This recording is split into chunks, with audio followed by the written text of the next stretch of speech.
Yeah, so this podcast is all about you and your journey in music. And we'll talk about your time on the voice of that school and your new music and how you got to where you are now. Cool. Cool. You're in LA, but are you originally born and raised in Los Angeles? I was born and raised in Connecticut. Oh, okay.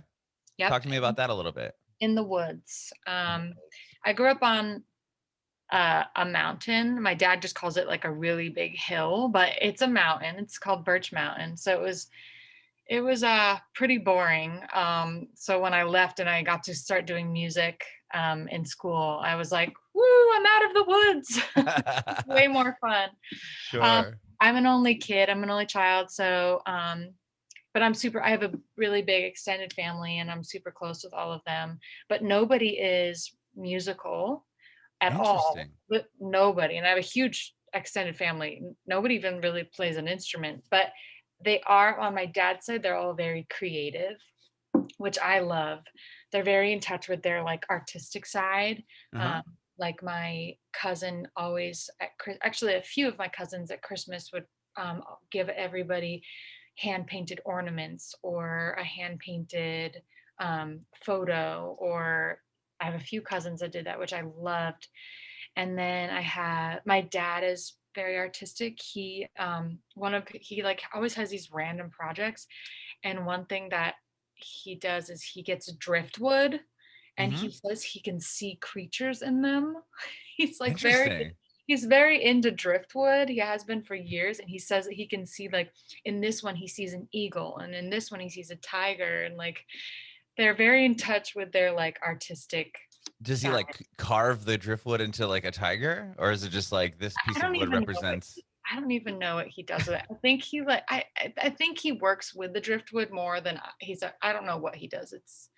It's just been he just constantly is like telling me how he sees like creatures in the driftwood. I don't know.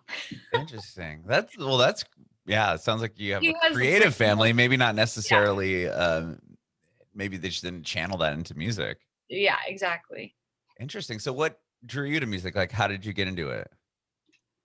Music is the only thing that I ever really stuck with. I never was really a sports person. I always just my favorite thing in the world has always just been an excellent singer, and I've always wanted to like work on my Mhm. craft. And I started singing when I was about 10, and um, I started playing piano when I was 8. But when I was Okay. 8, I hated to go To the like lessons. practice, Of course. so I gave up on it pretty early. But then I came back to it in high school. So when I was singing, I took a lot of voice lessons, and they would have me like sing at the mall, and I sang at church sometimes. And but when I it wasn't until I really got into high school that I realized that if I learned to play chords on the piano and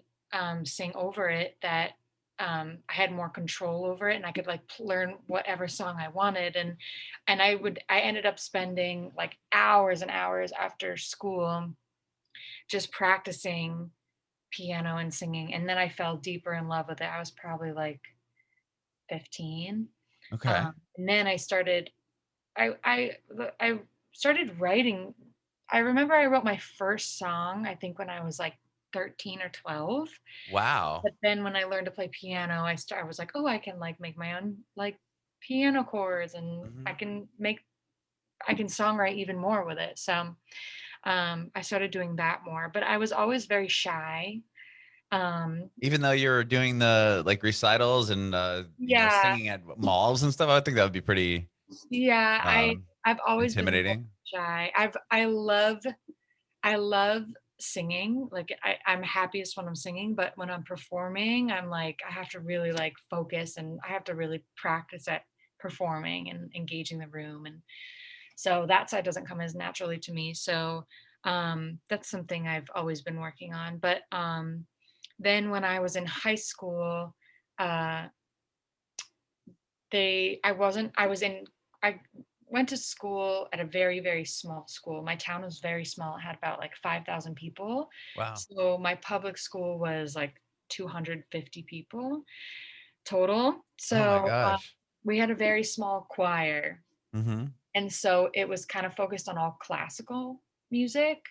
And I've never really, I love classical music and I respect and appreciate it, but it never was like where I wanted to go with singing. Sure. So I remember I did this thing called Eastern Regionals where this was in high school where you would have to audition, which was a good learning process to auditioning, but you would have to audition, and then if you got in, you had to sit for like 8 hours for like 3 days, 8 hours just learning classical pieces with a big group of people, and Wow. that was torture for me. I can't imagine.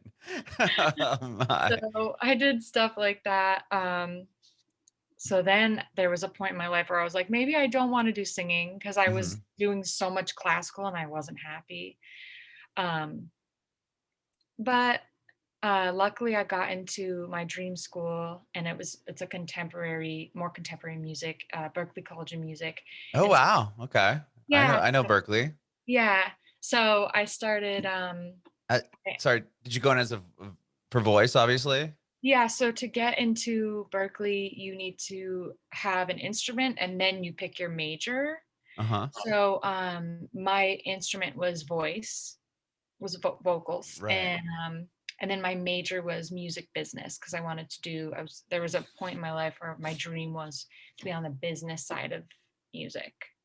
I mean, it works out as an artist, right? You need, know both sides of the coin type You, deal. you you would think, but the music industry changes every like Week. year. Yeah, Right.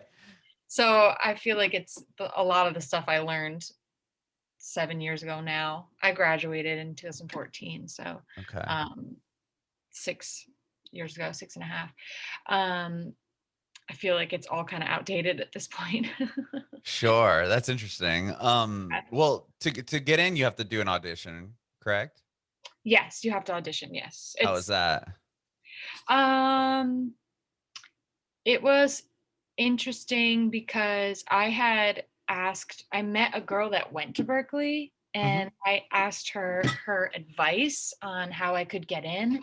And she said, sing a jazz standard, which now that I went to Berkeley, I realized you How to don't, get in? that's not, yeah, you should sing like something that really is your genre and that Hmm. really shows off your vocal talent.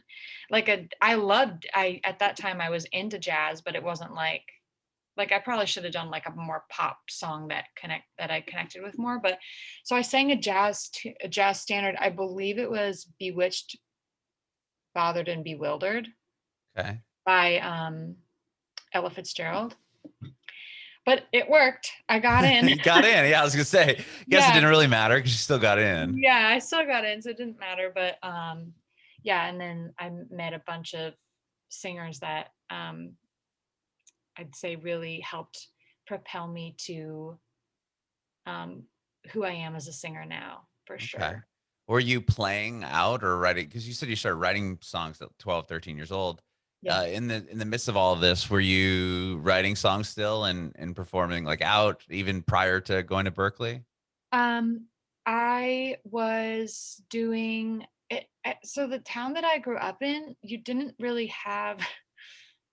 What didn't come natural to me. I was more practicing a lot at home Okay. because there weren't like I just grew up in such a tiny town that like there weren't like venues that people frequented. There was a jazz venue in Hartford, Connecticut or near Hartford. Um, but there weren't like how I would do now, like playing and especially in LA at venues like Hotel Cafe and when I'm in Nashville, like Hmm. um I did like a little thing at the Tennessee Brew Work, stuff like that. Cool. Yeah. I love that brewery. But there wasn't really anything like that. I mean, if I wanted to, I would have had to like really travel. Hmm. So I mostly just sang a lot. I sang at the mall. Um I did performances with my vocal studio. I recorded in a music studio. I recorded a few songs. Like I dabbled. It wasn't really until I got into Berkeley that I really saw what was out there that I could be doing and where I could be performing. And Okay. I didn't really have great influences growing up until I got into Berkeley, and then the music Oh, world opened up for me. sure. Okay. Okay. Yeah. And so when you're at Berkeley and you kind of found your crew, were you then still were you writing music during these times? Not at Berkeley. I was Okay. writing a bit. I've always been writing. Like the whole you're trying to fall asleep and at 2 in the morning like a melody comes to you and you're like, oh my god, I have to Sure. record it on voice memo. Like I've always my whole life done that kind of thing. I have notebooks of like random song seeds and ideas, and melody. I have tons of years of voice memos of melody lines, but I wasn't focusing on it because at that time when I was in Berkeley, my goal was I'm going to graduate and then work in the business side and then be singing on the side. So at that time, I didn't want to do it full time because my focus was to have a stable Oh, career. sure. Got it. Which is funny because the usual story is that the parents are the ones that are saying, we want you to have a stable career. And the All kid is right. like, no, I want to be a I'm gonna be musician. an artist. Yeah, Yeah. sure. But I do come from a family of parents with stable careers in insurance, but Mhm. they were never like that. If I was happy being if I was happy being whatever, they would Supportive be of happy it. for me. Yeah, Yeah. they just wanted me to be happy. So, but because I think I grew up seeing them with stable 9 to 5s, I was like, oh, that's the career I need to go. So that's why I was kind of fighting the music side and doing more of the business side.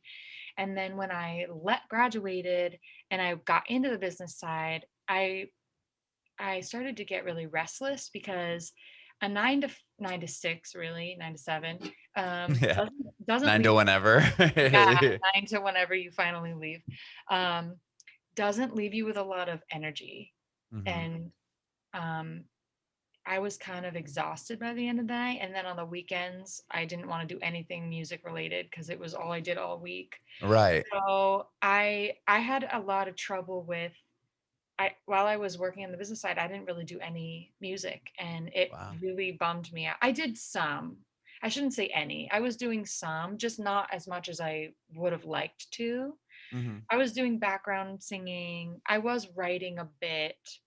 Um, I had did a few performances, a few shows, but it wasn't anything. I wasn't releasing anything. I wasn't like steadily working on it. Mhm. So, and then a lot of on top of that, I was growing restless with that, feeling like I was kind of losing that music side of me. Mhm. And then on top of that, a lot of my friends who I graduated with were out here doing like amazing things, being in music videos and singing backgrounds and going on tour.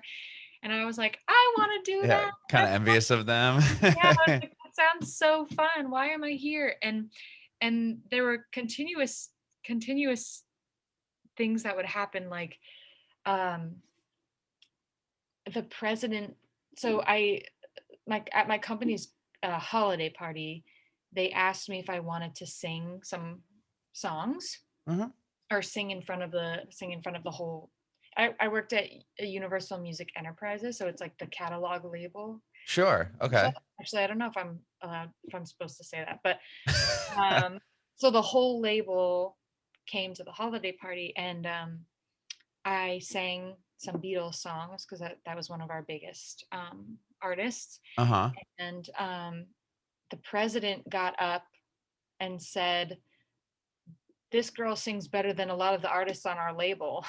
And I was like, "Why am I here?" Oh my gosh. Yeah. And then one of my bosses afterwards came up to me and said, "Why are you here? Why aren't you in Nashville? Why aren't you singing?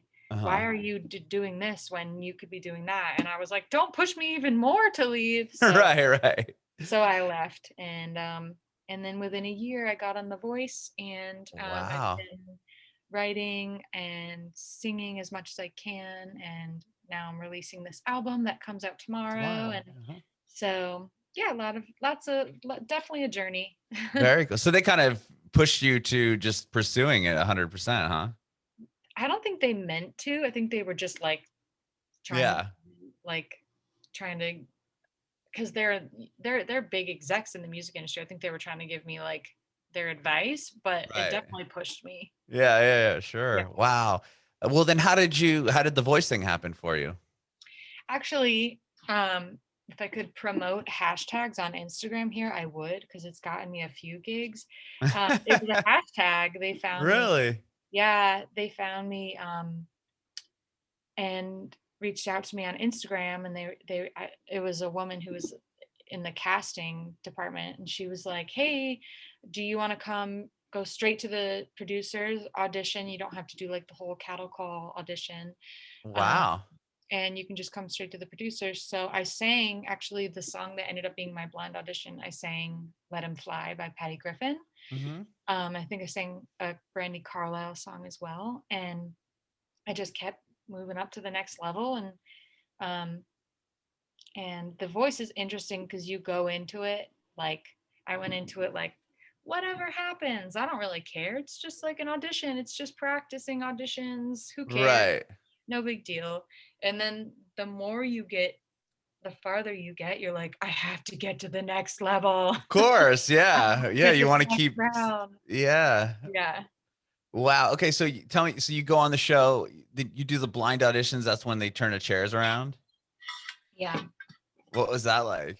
Was it nerve-wracking? I mean, you're singing live on TV. Well, as I mentioned before, performing is like it doesn't come naturally to me. Right. So I was excuse me.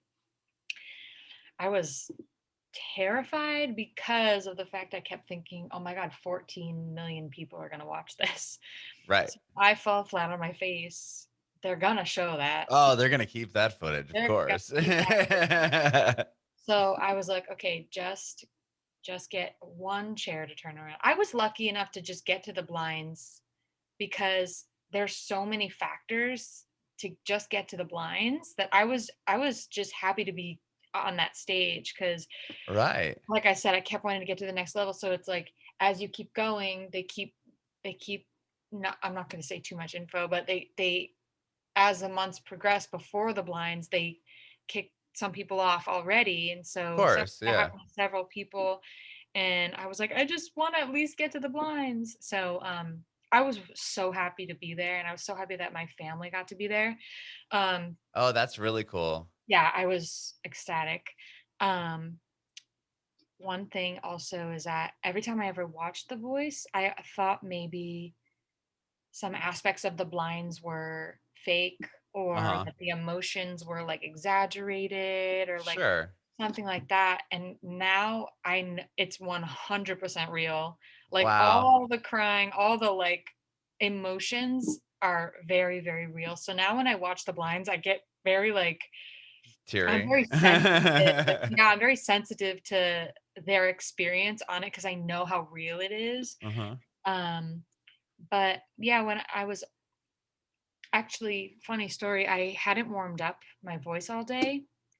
Um, and I had sat in a cold room doing B-roll for like 5 hours, and I kept saying, "When am I gonna like warm up?" Or like, I haven't sang all day, so I just want to make sure I can sing before I go on Yeah, stage. go sure. And they were like, "You'll have plenty of time to warm up. You'll have plenty of time. It's all good."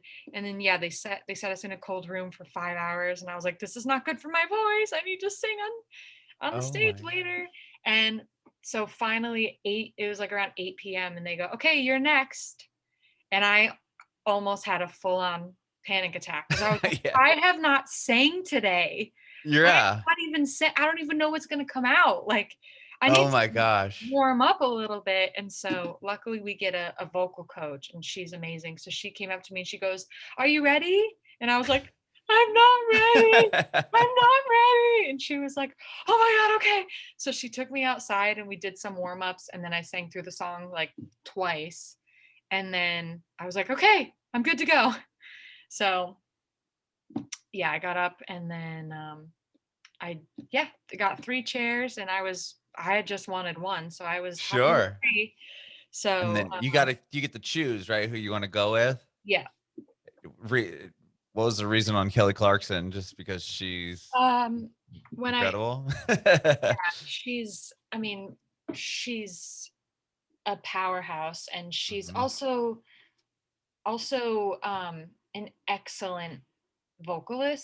an excellent vocalist, and singing is like my number one passion in life.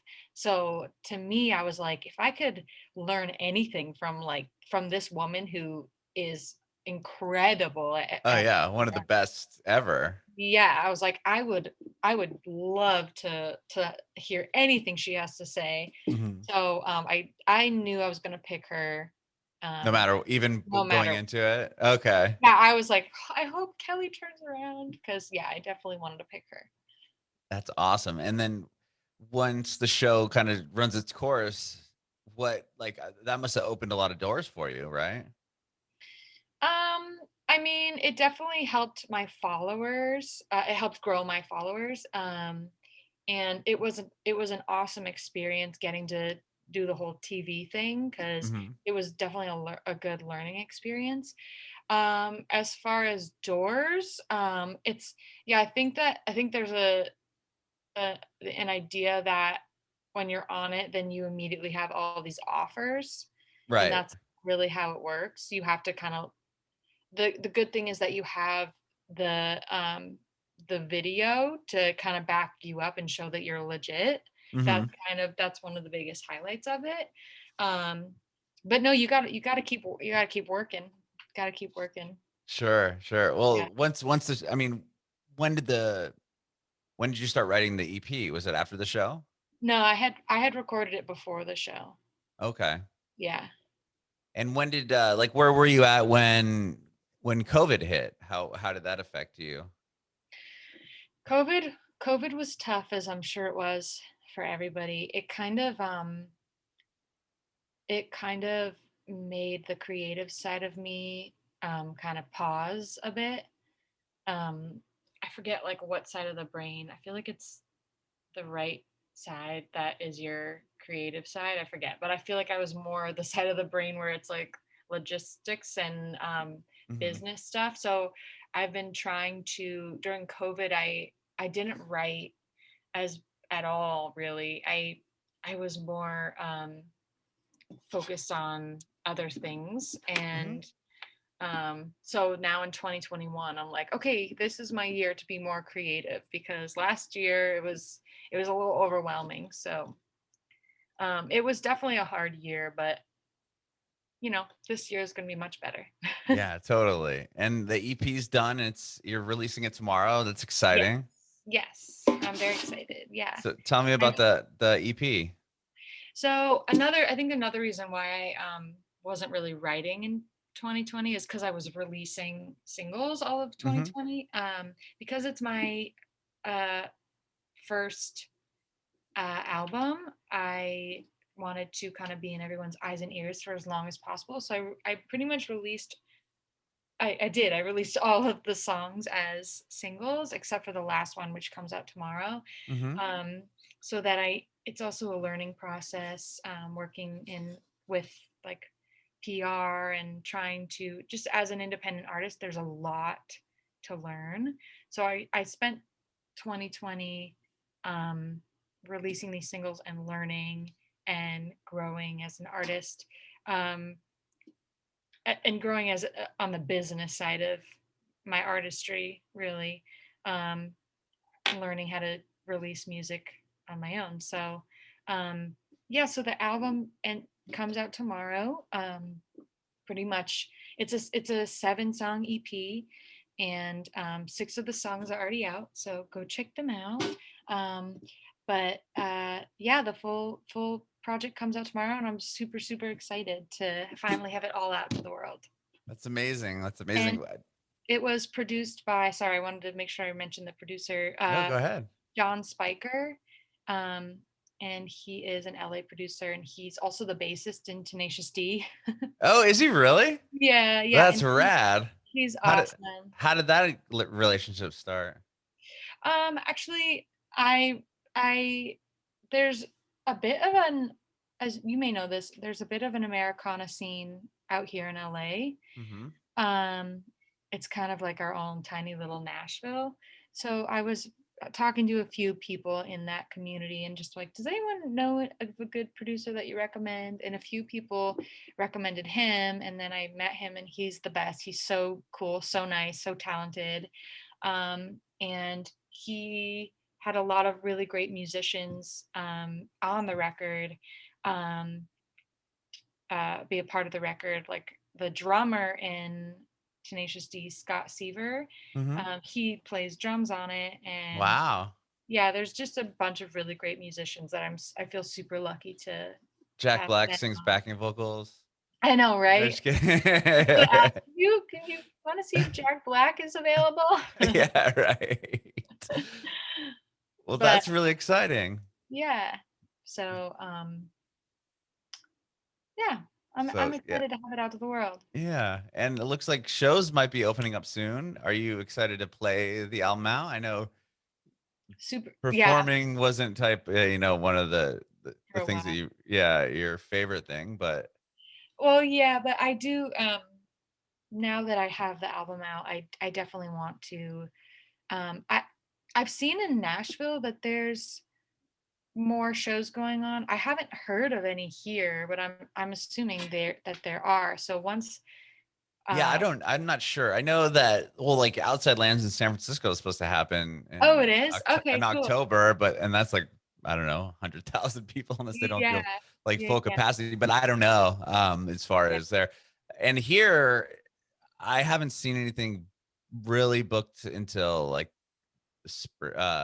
fall also, but yeah. maybe. Yeah, as soon as I get the opportunity, I definitely want to, even if it's like a outdoors house show Sure. or something. Um, but yeah, that's definitely next on my agenda. I love it. Awesome. And thank you so much for doing this. I appreciate it. Yeah, thank you so much for having me. This has been a blast. Awesome. I do have one more question. Do you have any advice for aspiring artists? Um, yes, my advice for aspiring artists would definitely be to be you because everybody else is taken. I love that. That's short, and that's the best, most concise way I've ever heard somebody say that advice. Yeah, I I mean, love it. it's easy to compare yourself to everybody else, but everybody has their own journey, and um, it's just kind of finding your way and staying true to yourself and following your intuition instead of looking for too many outside sources. Bringing it backward.